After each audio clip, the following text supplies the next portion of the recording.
Alright, so my name is Monty Channel. This session is Lessons in Video PR. I'm talking about satellite media tours, web videos, and Facebook chats. Some other things as well. So first of all, how many of you have a PR background? I'm curious to know. I would imagine so. Okay, so how many of you have done like satellite media tours or done any of those other kind of tactics, media tours? So I'm going to give you kind of a lesson in media tours for those of you who haven't done them, as well as some new media things that we've been doing in my company. I work for KEF Media, with a little bit of background myself. I'm a media educator, so right now I teach a video production class at West Georgia.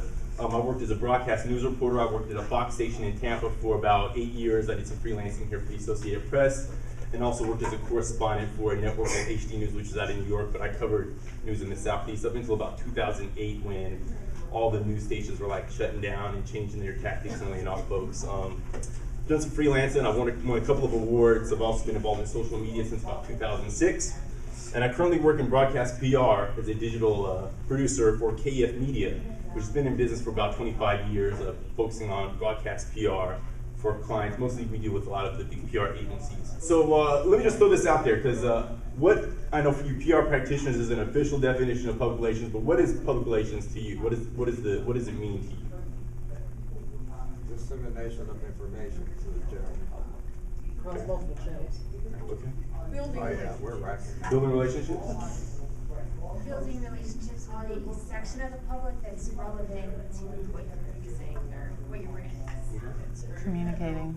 Communicating. Okay. All is basically in the ballpark. So I'll first of all defer to the old definition of public relations, which according to PRSA, is public relations helps an organization and its publics adapt mutually to each other. Now I'm coming from a news background, and so we always like to, broadcast news, we like to write to the third grade level. So could someone? Third grade. Yeah. It's supposed to be 8th grade. No, not news. No, not when you're writing a broadcast news story. It's third grade. You want Newspapers. Maybe Yeah. newspapers might be 8th grade. Is that anything in Georgia? Yeah, maybe in Georgia. Don't talk about our newspapers. PhDs are real. All right, so that's the official. This is the old definition. Actually, the PRSA is in the midst of redefining of public relations because of all the new media that's going on. So there's actually three definitions they're kind of debating.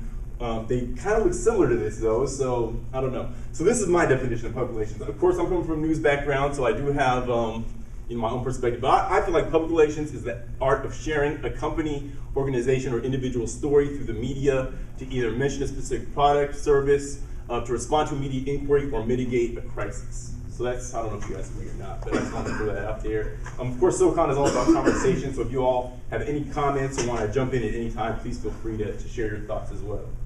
So does that seem like it's kind of the definition that we could kind of agree on? Okay. So the power of video. We're of course in the age of social video, right? It started in 2005 with YouTube pretty much, when people started uploading their own content. Citizen journalists started creating their own videos. I started creating a YouTube channel in 2006 called My Urban Report. It was around the same time I left Fox, and I was like, hey, I can do my own news stories now. So I'd run around and grab my camera and shoot interviews with people, and did it pretty actively until about a year or two ago when life got real busy. I have a son now, and he's 3, and it's just I don't have time to do all these independent projects. But it's still very empowering.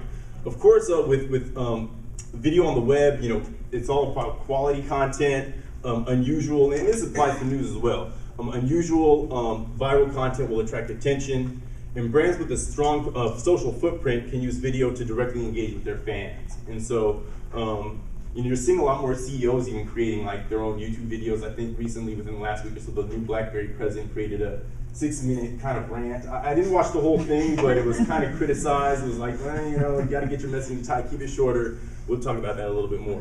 And then a visual story or celebrity can attract coverage. So these are all things that, whether we're talking about social or with traditional media, all of these elements can help you get your story through the media. Okay, so as I mentioned, I started blogging in 2006. In 2007, the AJC, a columnist actually, reached out to me. I actually did a video on SoCon, the first SoCon, which was in 2007. I posted on my YouTube channel, and he somehow found the video, and he's like, hey, Amani, I think your story's kind of interesting. I want to cover you. And so I, of course, moved to Atlanta. I wasn't on the news here locally, so this is the sort of the part of the segment that he that featured me. But it revealed to me the power of just being able to share your story via new media, right? I mean, you can, if you're a specialist, if you have a special field or interest, you can create a video and get media coverage, whether it be from other online sites or from more traditional sources. So that was my first personal experience being outside of the mainstream tracking news coverage. So then online, in 2011, I started a video production tutorial site called webvideochefs.com. And partner of mine, we've been creating videos since about 2006, as I mentioned, and we've been talking about doing tutorials. We've been doing tutorials independently, and we were like, let's start a site, and let's start doing tutorials, and maybe we can make a business out of it. So that's what we've been doing, and about 6 months after we started, we just throw the videos up, started e-newsletter list, sending blasts out, sharing via my social network, and I got a Google alert one day from Forbes.com, and I clicked on the link, and I was like, hey, this is kind of cool. This writer posted a story about web video chefs, and it got shared on the social networks, and it kind of helped get some traffic to the site a little bit. But once again, it shows the power of social video, of being able to use video to attract media coverage. And of course, there have been other sites that have featured our tutorials and other niche video sites, and I was on a radio show just last week. So it's all about relationships, but then it's also about sharing quality content about something that you're either passionate about, in my instance, or sharing a good story from a brand or a company that's looking to get their message out there. Any questions so far? We all good? All right, cool. All right, so what is your story? I know sometimes if you're working on a PR campaign, it's all about just pounding the brand home through the media, making sure that brand mention is getting in the story. But a lot of times you have to first of all start with the brainstorming. Think creatively about ways to tell your story through video, or even just the angle. What is going to make a person interested in hearing your story? You have to create content that complements your brand. So tell stories about your brand. Use the visual elements that a company may have to enhance it. Think creatively, and so just think of different visual ways you can tell a story rather than just the regular talking heads. Often helps. Work on your production and or camera skills. So if you are into how many of you are bloggers? I know I asked about PR practitioners. How many of you are bloggers or run online sites? All right, so a few of you. So if you're thinking about creating your own content, of course, user-generated content is very powerful these days. But you need to have some sort of production value. So I talk a lot about holding your camera still, learning some of the basic editing techniques. So if you are going to create your own content, just learn some of the basics in video production, and of course, share your expertise, share your story to the best of your abilities, and learn and pick up those skills as you go along.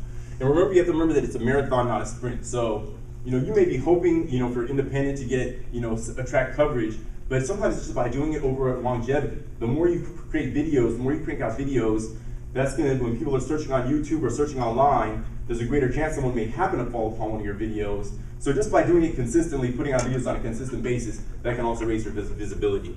And then share. So if you're on Twitter, or if you're on Facebook, Google+, make sure you're sharing your content with as many people. That will only increase the chance that maybe a journalist, another blogger, or someone may find your content. Yes? On the question of the production skills, obviously you need to be able to turn on the camera and focus it. But if you take a look at a lot of the videos that get lots and lots of hit on, say, YouTube, the production values are real rough.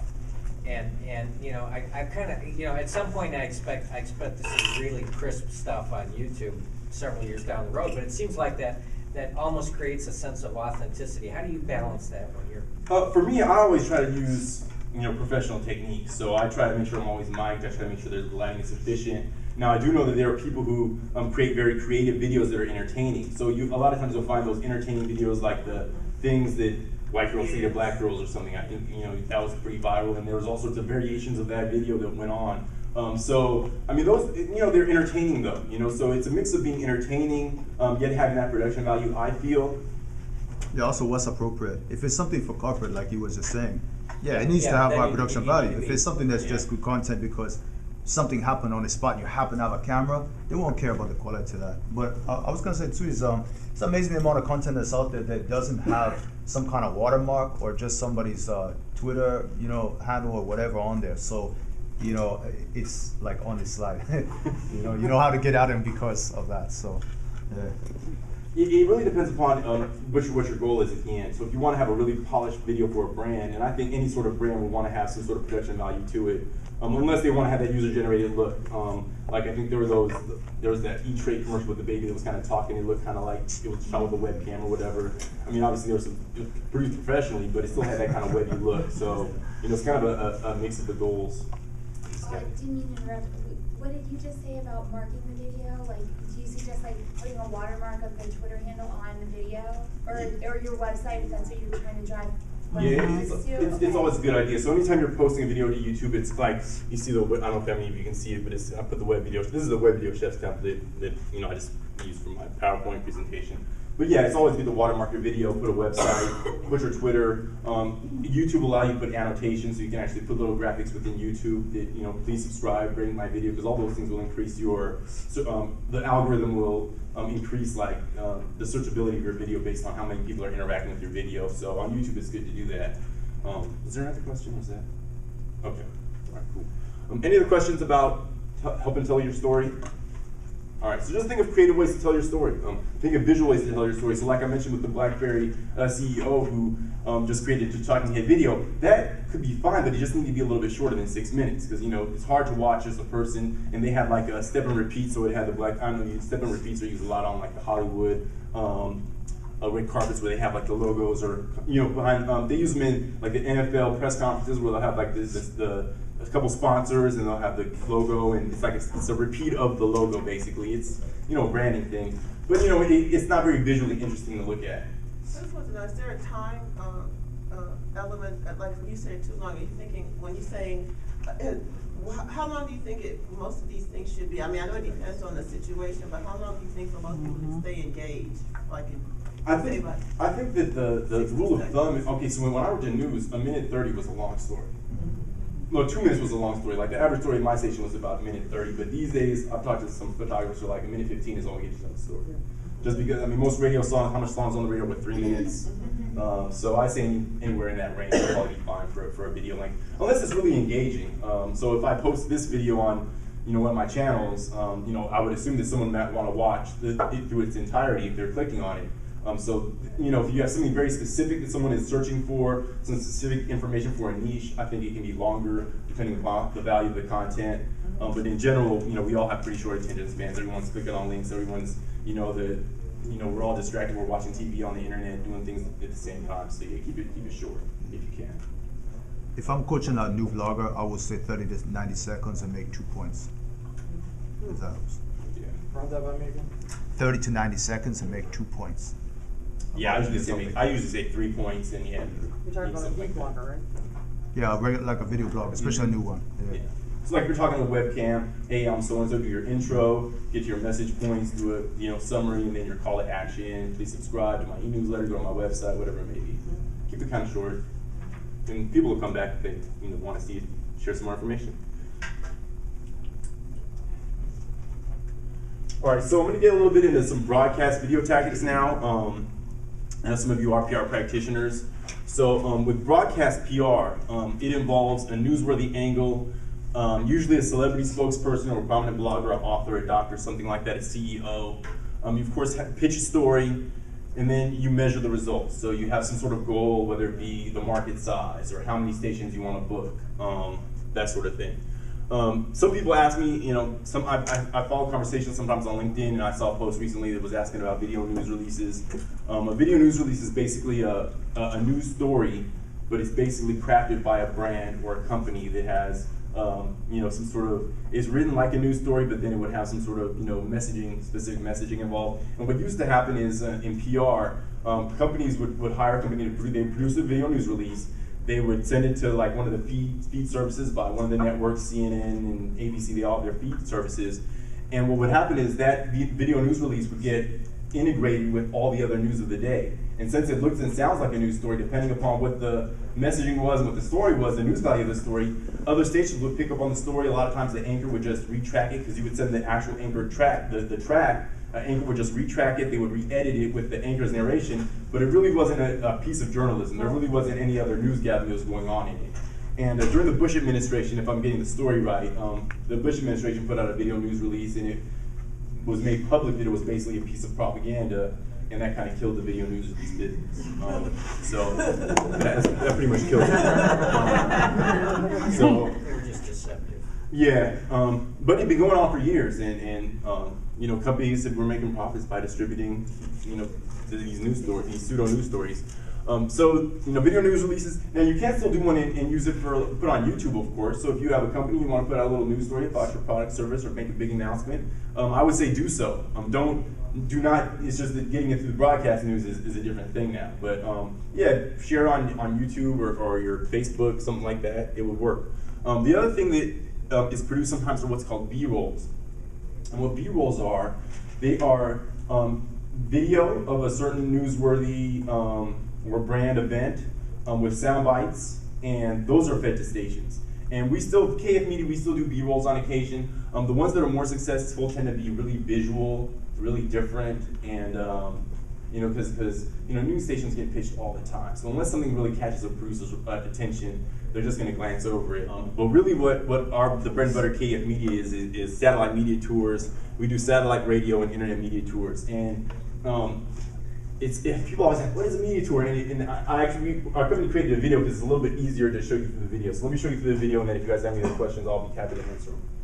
Hey folks, Amani Channel here with KEF Media, and I'm here to talk about Satellite Media Tours, or SMTs. And this is a Satellite Media Tour 101. If you're a company that advertises on TV, if you're a small business with a big story, or just a nonprofit looking to get your story out to the masses, you're probably a great candidate for an SMT. What's a SMT? That's a good question. An SMT is a series of interviews on television, on the radio or internet, where a spokesperson, like a unique personality or celebrity, is in one location and delivers your message to millions of people across the country. It's really great because you save on travel costs and it maximizes the time with your spokesperson. So how do I get my message out there? As far as how you get your message on the air, it happens conversationally. This is not a spoken press release. Blah, blah, blah, blah, blah. With TV, remember you have to write for the ears and not the eye. This is a third-party endorsement from a trusted individual and not a commercial. It's not a commercial. It's not a commercial. It's not a commercial. Not a commercial. Not a commercial. Okay? Not a commercial. Commercials are bad. There should be true news value for the media. Who's gonna see it? Who's going to see your SMT? Well, a lot depends upon the name recognition of your spokesperson and the quality of your story. And while A-list talent is more likely to get you A-list bookings, there's a lot more to it than that. The spokesperson can be a subject matter expert, an author, a doctor, even a blogger. Being able to localize a story helps as well. But what's most important is giving stations a story or access that they can't get anywhere else. So, how will it look? Well, that all depends upon each SMT and what it's about. We can do something simple, like this, or something more elaborate, like this. It's a win-win for you and the media. The media gets a thought-provoking interview that helps their audience, while you get one message in there that reaches the masses with a call to action. Will someone please explain the ROI? I can help with that. Success, results, return on investment, however you define it, measurement means different things to different folks. For some, it's audience impressions. Maybe it's the number of key markets reached, or it could be the number of people who visit a website after a call to action. Always remember, a good company can handle everything related to your tour, from booking the talent, to pitching the media, to creating the set. All of it. And remember, if you have any questions about this stuff, give us a call. Or you can find us on Facebook or Twitter. All right, so there's the plug, which, and I'm not trying to sell you guys on that. I'm just trying to, if you guys understand. It's not a commercial. Exactly. I saw a couple hands. Yes. Do you have your own studio where you have the green screen? Yeah, KF, we have that was in our studio actually, where we had green screen. We shot that for a green screen. But you know, we just want to have fun with that video. And so with regards to that, so we of course have a YouTube channel where we're creating those videos, but also when, you know, as you're thinking about what video content you can create, think about what other websites you can partner with to get your message out there. So PR Daily, which is a big PR website, they will run our media minutes when we produce them. So we reached out to them, we said, hey, we're producing these little informational kind of videos about broadcast PR. Would you mind running them? And they took a look at them and they were like, yeah, we can. So we'd love to. So we give them, whenever we produce them, they'll run it exclusively. We'll give it to them first. We won't put the logos and stuff, we just kind of keep it generic because we don't want to be commercial. But also you have to look for those kind of relationships and those kind of partners. What kind of people within your niche or your client's niche are covering that kind of industry information that maybe you can share. So anytime you're using video content, you have to look for ways to get it distributed, get clicks on it. Because sometimes you can put a video up on YouTube, and I've done plenty of videos on YouTube. You get they're well-produced videos, but they just don't get a lot of hits. So you have to be proactive in how you're sharing and doing your media outreach.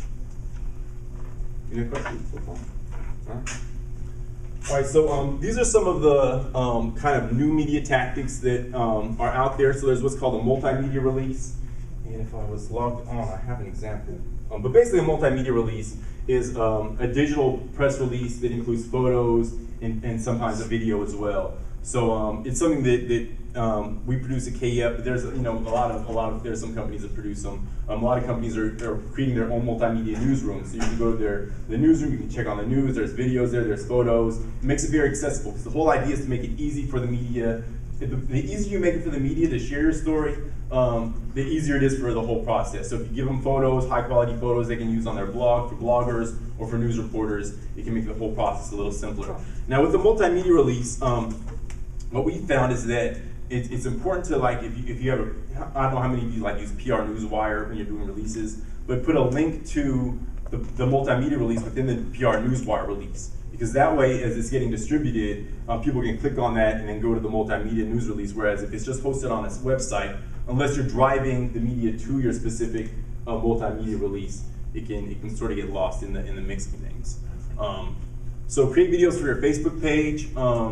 This is something we started doing. So when we have a project that we'll have the talent sometimes do a little short 30 to 40 second Facebook shout out to Facebook fans.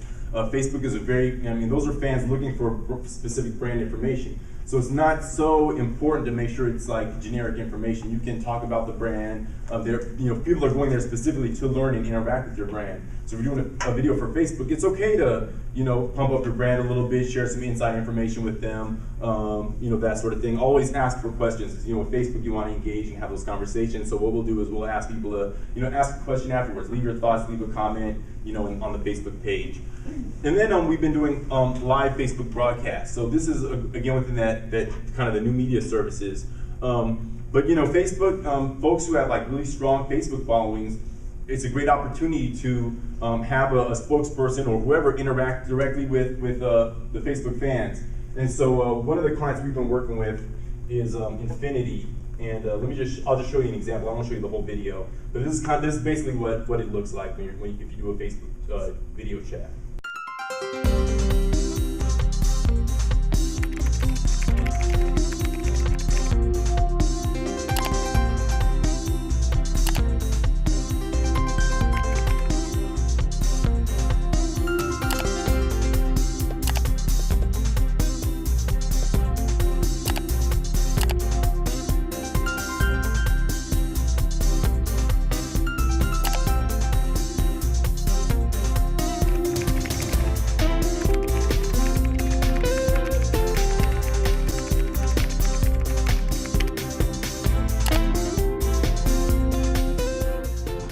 Good morning, everybody. My name is Ben Poor, and I'm the Vice President for Infinity here in the Americas.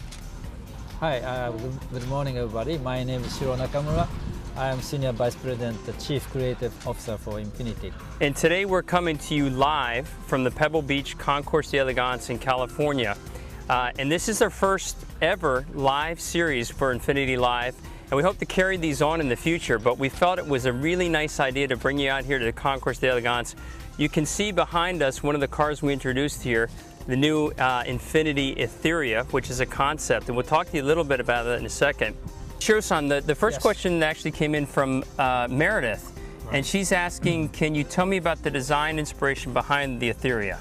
Okay. The Etheria is a concept car we just created, and this is a new type of small luxury car. There's another question here for you also, and it says, can you please provide an example of something that inspires your design? What are some other things that help? Inspiration, where it comes from? I think this is not an easy question. because me and every designer inspires many things.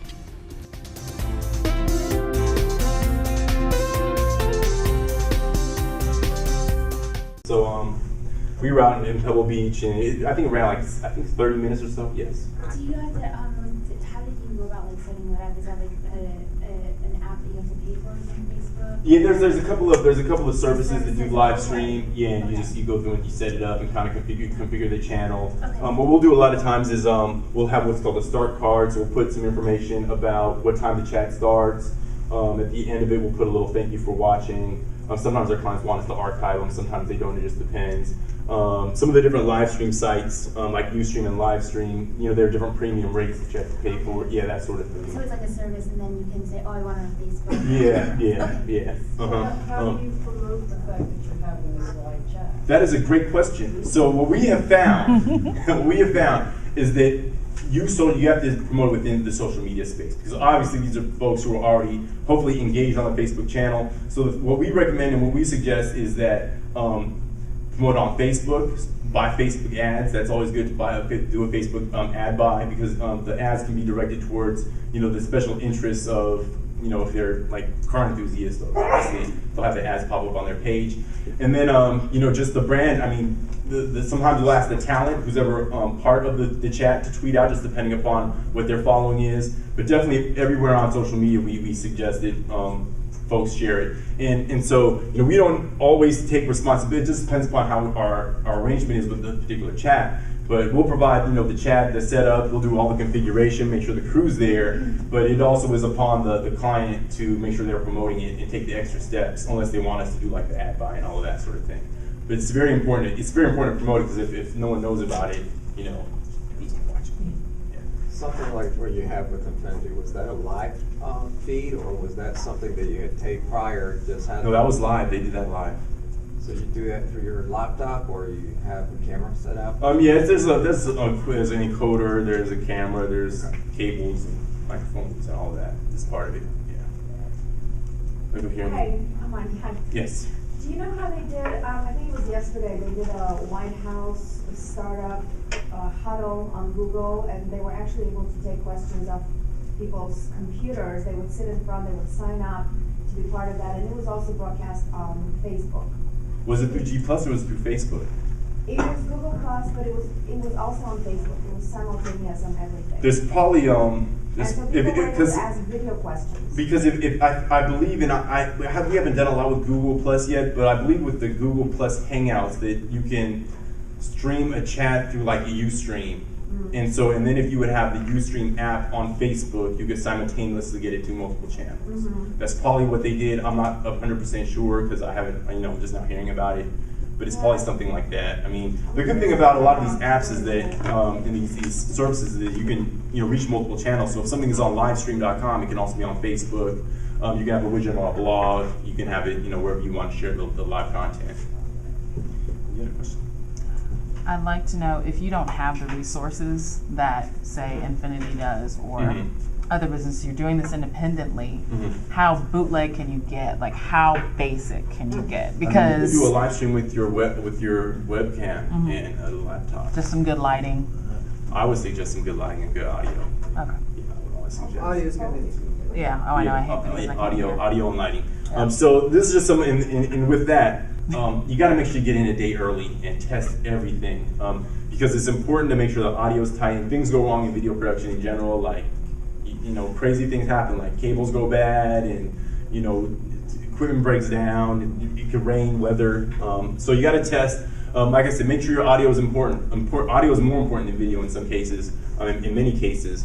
If you're going to do a live, any sort of live internet broadcast, you need a high-speed internet connection. I've done live streams with an air card, with like a 3G or 4G air card, but I say you want a hardline Ethernet cable, Cat5, and you need to have a system to vet and feed the questions. So with this Infinity chat, of course, you have to have a workflow so that if people are feeding questions through Facebook, you have to make sure that they're able to see the questions. And it's important that you know, someone is vetting the questions. Someone may ask, sometimes I've done these before, and people will sort of spam the chat feed, so they definitely want their question or their mention in there or get acknowledged. And so you have to have someone sort of vetting and going through the questions so that the talent knows what the next question to answer.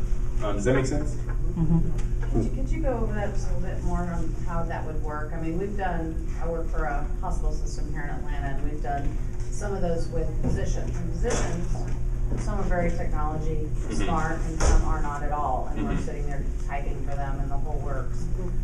So how were those people sitting there getting the questions fed to them? So without divulging all of our secrets, no, we'll use a Google document usually, Google Doc. So someone will be monitoring the feed, and then we'll use a Google Doc and then update the question using the Google Doc. That's how. And then I've also seen it done where they'll just use a like you can email it to a smartphone even. So there was one that I saw, it wasn't done by us, but they used their mobile device, and their questions were coming in through their mobile device.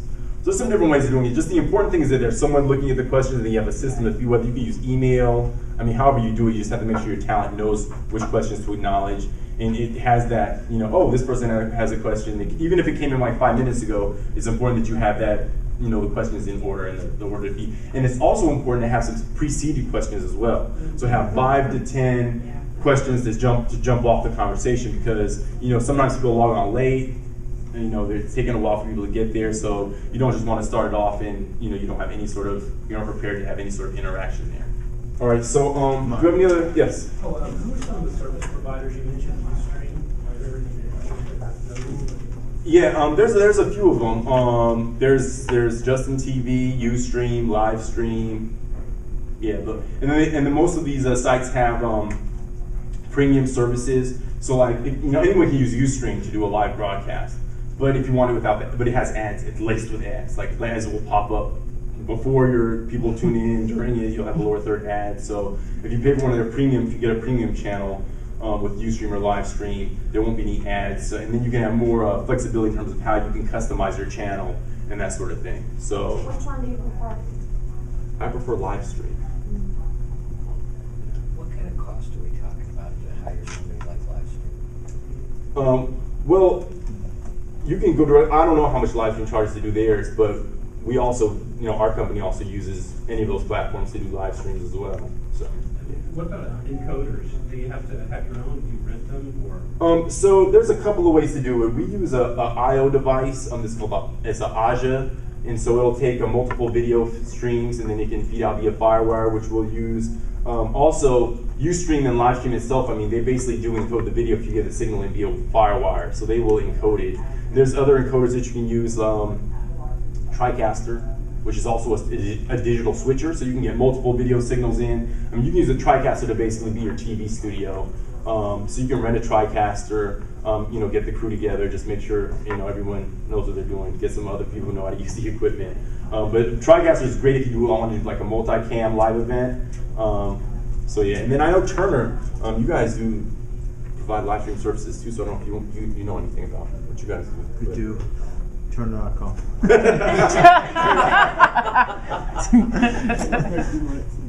I'm sure. Be prepared to spend money. Any other questions? Okay. All right, so I don't know how much time we have together, but I thought we were gonna have more conversation. So I was thinking we'd talk more. Has anyone had any success with video stories on the internet? I did want to ask a question about that example, for instance.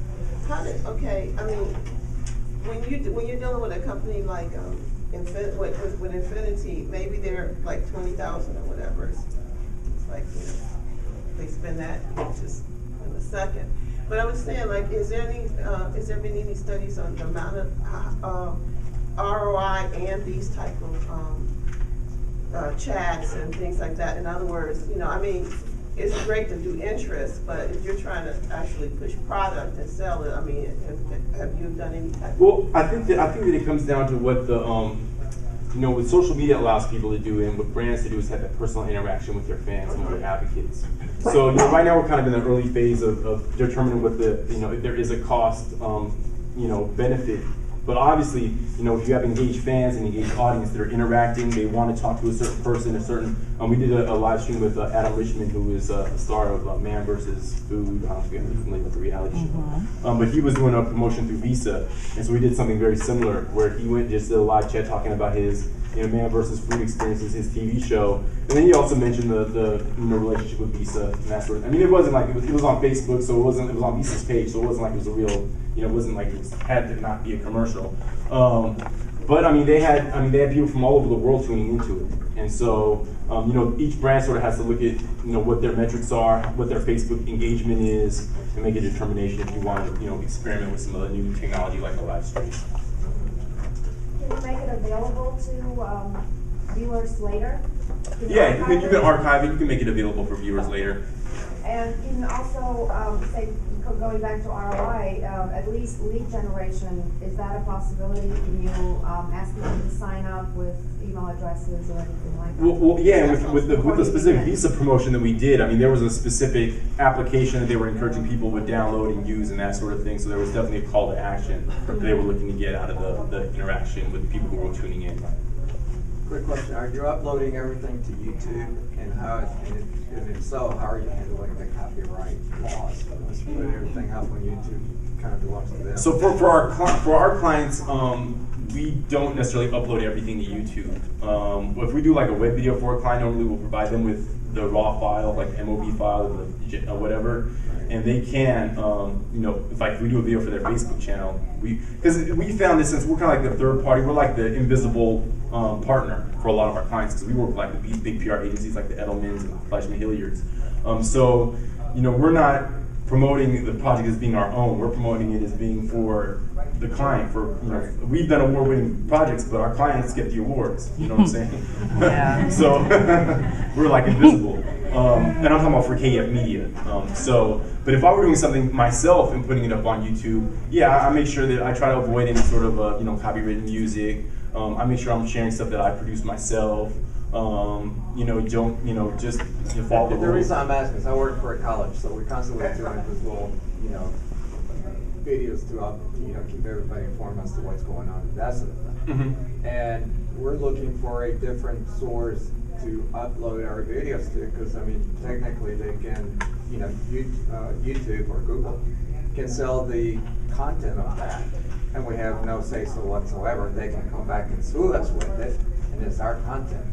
Not because of anything else, but they just can. You leave the door open for them to be able to come back and say you can't use them. Yeah, so you can always self-host your videos, but if you want to have that social component, YouTube is kind of what it is right now.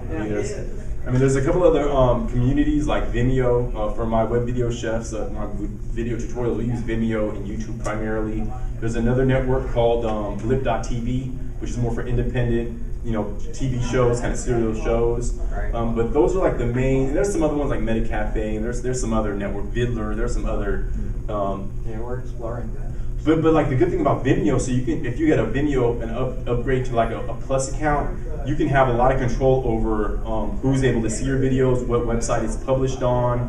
So that might be an option where you can password protect some videos. So if there's something specific that only a department should see, there's some control over that as well.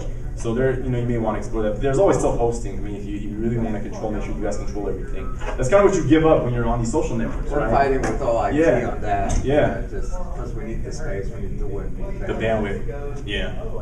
Thank We had you. a comment in the back. You answered why Vimeo next level up works.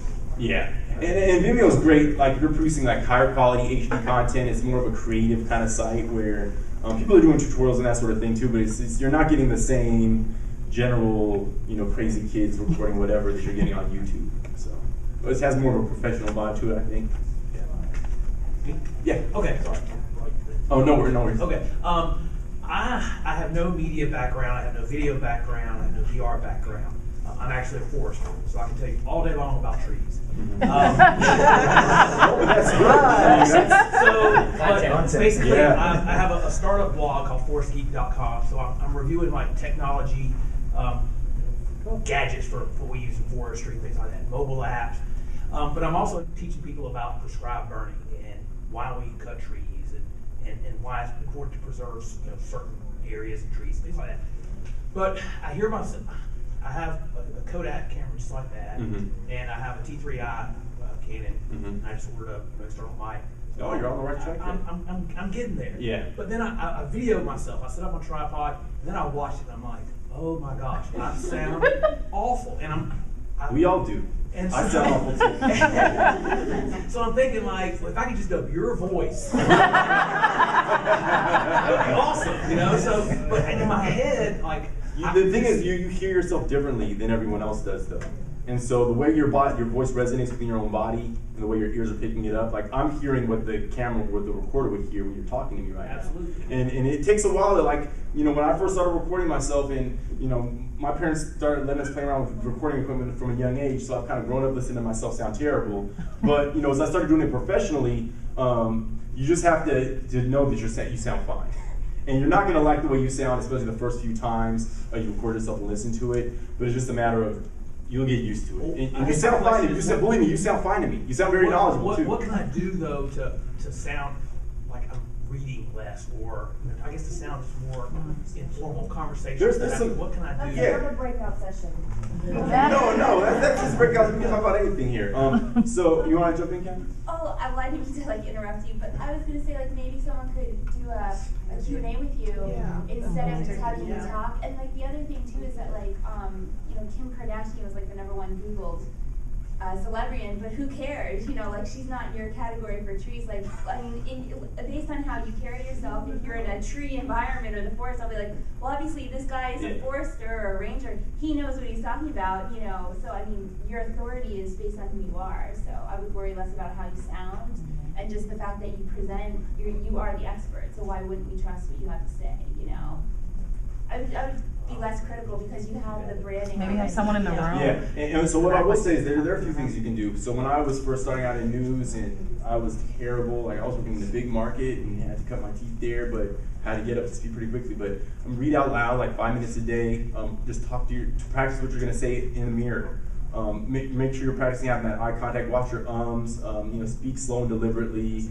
Watch your messaging, so try to keep your videos, I know you may be getting into some really specific things, so just try to keep them, like I said, short, you know, from 2 to 5 minutes maybe, so you don't start to go off on a tangent or a rant and then you get away from what your key message is, and those kind of things. So, you know, as you first start, you know, talking on the camera, you're not gonna like the way you sound, you might, watch, so when you're on camera, also watch everything you do, so watch your facial expressions, watch your hand gestures, don't fidget with your face. All of you have to be very camera conscious. So just, you know, some of these things will help you as you move forward and you're on air. But I think that, you know, you sound like you're on the right track, and I know you want to do it. Do you have a camera person you're working with? No, I set up my own tripod and I do everything myself. I don't have any help.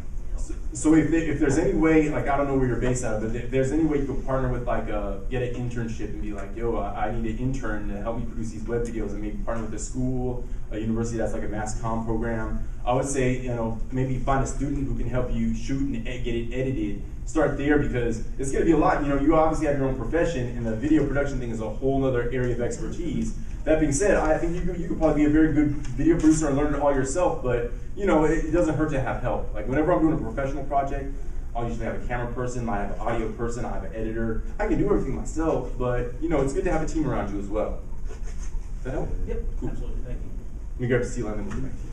Yeah, you know, it sounds like you might be outside a lot, so definitely having a lav mic. And if you got this Kodak, this is one of the few cameras that has a mic input, so that's going to help you a lot. And also the proximity of it being closer, it's going to give you more bass because it's proximity effects. So you know, it'll give you a little more confidence. And also something that we're doing in the recording studio with user goddesses, we'll listen back through the song they recorded, and with a notepad, take a lot of notes like breath and, you know, if they said too much and all these kind of notes, and then you can just gradually get better, but don't be critical on yourself. Just use it as a tool to get better. And practice speaking from the bottom of your diaphragm also. So if you want to have more bass, just practice pushing your voice a little bit lower. Instead of speaking from, you know, throaty, practice some of those things will help. And sometimes you got to experiment. Go out there and just try it and see what works. There's a video marketer named Gideon Shalwick who's out of Australia, but he's created very successful online video marketing products through video and lead traffic generation through YouTube. And he said, hey, when I first, he said he wrote an ebook and he thought it was going to make him millions, and he just had to start experimenting with different tactics until he figured out a formula for success. And with that, look for other experts online who can maybe guide you a little bit. You know, I'm pretty strong on the production and some of the tactics stuff. I mean, you know, I'm a resource here in Atlanta, so you know, it's all about now. It's about us collectively building each other up. You know, it's not about, you know, I'm the only expert. Like you all, he knows something about trees, and his tree video will probably be better than any sort of video production video that I could do. Yeah, you sort of, but you do have to kind of, some of it is going to be experimentation, kind of learn as you go along. That was Gideon Shalwick, yeah. Actually, I have an interview with him on my site too, but it's Gideon Shalwick, Shalwick. And he has a program called Rapid Video Blogging. He has a free ebook. So. Would you say he's a good resource? Because I had to start doing online video, and I'm learning. He's really good for online marketing. So he's good for video marketing. If you're looking for more of the production techniques, I'll plug myself and say go to webvideochefs.com. It's not a commercial. It's web, W-E-B, Video Chefs. Video. Gideon Shalwick. And so you would consider that a good resource to go to get some best practices ideas, or Well, Gideon is good for like No, I mean your web video. Oh yeah, that'd be good for like any sort of production tricks and tips. Like we just have, and we answer a lot of questions too. So we try to answer questions that people pose to us. So that's kind of how we're kind of basing our model for it. And then we do about a tutorial a week. So then we do an e-newsletter. So yeah, trying to really be interactive and really provide, you know, help that people need. Yes. What's that camera again? That's the Kodak ZI-8. That camera has been discontinued, but there is the Play Touch Kodak now has a Play Touch. Yeah. And it has a web. It has a mic input. Yeah, it has a mic. Kodak Play Touch. Yep. Yes. You have a podcast. We just have our video tutorials. We haven't really started a podcast necessarily, but we do have our video blogs that we do, and we're on YouTube and we have Facebook, Twitter. Yep. How much time do we have? I wasn't. We're done. We're out. All right. Cool. All right. Was this